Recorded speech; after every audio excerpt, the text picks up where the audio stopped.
নমস্কার। ৩রা March world hearing day. এই বছর WHO চেষ্টা যে মানুষের মধ্যে যে শ্রবণের বিভিন্ন অসুখ সেগুলোর সম্বন্ধে যে ভুল ধারণাগুলো সেইগুলোকে আমরা যদি সকলে মিলে পরিবর্তন আনতে পারি এর মধ্যে, তাহলেই তার চেষ্টা।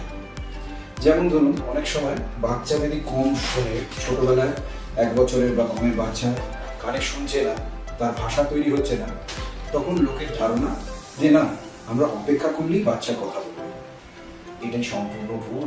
কারণ সেই বাচ্চাকে তৎক্ষণাৎ ডাক্তারের কাছে নিয়ে গিয়ে নির্ণয় করা দরকার যে বাচ্চা শুনতে পাচ্ছে কি পাচ্ছে না। এবং যদি সে বাচ্চা শুনতে না পায়, আজকের দিনে তার অনেক চিকিৎসা ব্যবস্থা আছে। তাকে হিয়ারিং এডের মাধ্যমে শোনানো, সেটা না পারলে তাদের ক্ষেত্রে ককলিয়ার ইমপ্লান্ট করে তাদেরকে আবার আমরা শ্রবণের যে দুনিয়াটা, সেই দুনিয়ার মধ্যে ফিরিয়ে আনতে পারি। লোকে অনেক সময় ভাবে যে কান দিয়ে পুঁজ পড়ছে, খুব না, তার থেকে অনেক রকমের ব্যাধি আসতে পারে।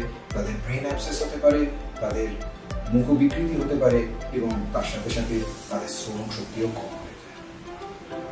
তাই কানের কোনো অসুখ হলে তার চিকিৎসা করানোটা খুব প্রয়োজন। আর একটা খুব দুঃখের বিষয় হচ্ছে মানুষের শ্রবণ যন্ত্র সম্বন্ধে ভুল ধারণা। অনেকেই আছেন যাদের বার্ধক্যের কারণে বা অন্যান্য কারণে কানে কম শোনেন, তাদেরকে মেশিন দিলে তাদের ক্ষতি হয় না।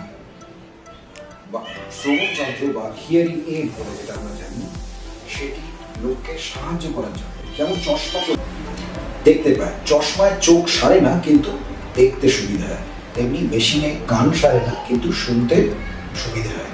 চশমায়ও অভ্যেস করতে হয়, মেশিনেও একটু অভ্যেস করতে হয়।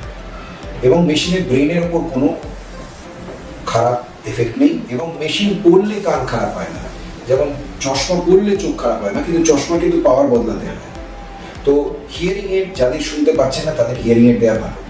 আরও একটি জিনিস ইম্পর্টেন্ট, যাদের বয়স বেড়েছে, যাদের ডিমেনশিয়া হয় বয়সে, জানেন, লোকে ভুলে যাওয়ার ভাবনা বা ব্রেন ডিজেনারেশন যেটা হয়, দেখা গেছে তাদের শ্রবণ শক্তি যদি আমরা ঠিক রাখতে পারি, তারা কিন্তু এই ডিজেনারেশন প্রসেসটা অনেক স্লো ডাউন করে। তাই সব দিক দিয়ে দেখতে গেলে শ্রবণ যন্ত্র ব্যবহার করাটা কিন্তু ভালো, এটা ভুল ধারণা। আজকে এটাই আমার চেষ্টা রইল যে আপনাদের এই তথ্যগুলো দিয়ে আপনাদের মধ্যে যদি এইগুলোর সম্বন্ধে ভুল ধারণা হয়, সেগুলো যাতে সংশোধন করা যায়। নমস্কার।